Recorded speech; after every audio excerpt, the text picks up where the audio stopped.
রাসূল উচ্চারণ করেছেন সবচেয়ে গুরুত্বপূর্ণ কে বাবা মার মধ্যে? মা মা মা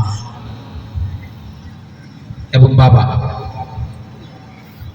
আমাদের আজকে যারা উপস্থিত রয়েছেন অনেকে বাবা হয়েছি আমরা, অনেকে বাবা হব, অনেক বাবারা দুনিয়া থেকে চলেও গেছে। মায়ের গুরুত্ব অপরিসীম, কিন্তু বাবা আমরা যারা আছি আমাদের দুঃখ বোঝার কেউ নেই। যাদের বাবা চলে গেছে একমাত্র তারাই বুঝে যে বাবা কত বড় বটবৃক্ষ ছিল, বাবার অনুপস্থিতিটা কত কঠিন, কত কষ্টের।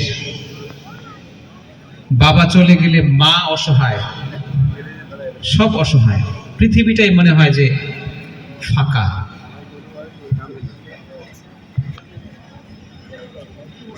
আমি অনুরোধ করব আমাদের প্রিয় শিল্পী মনিরুল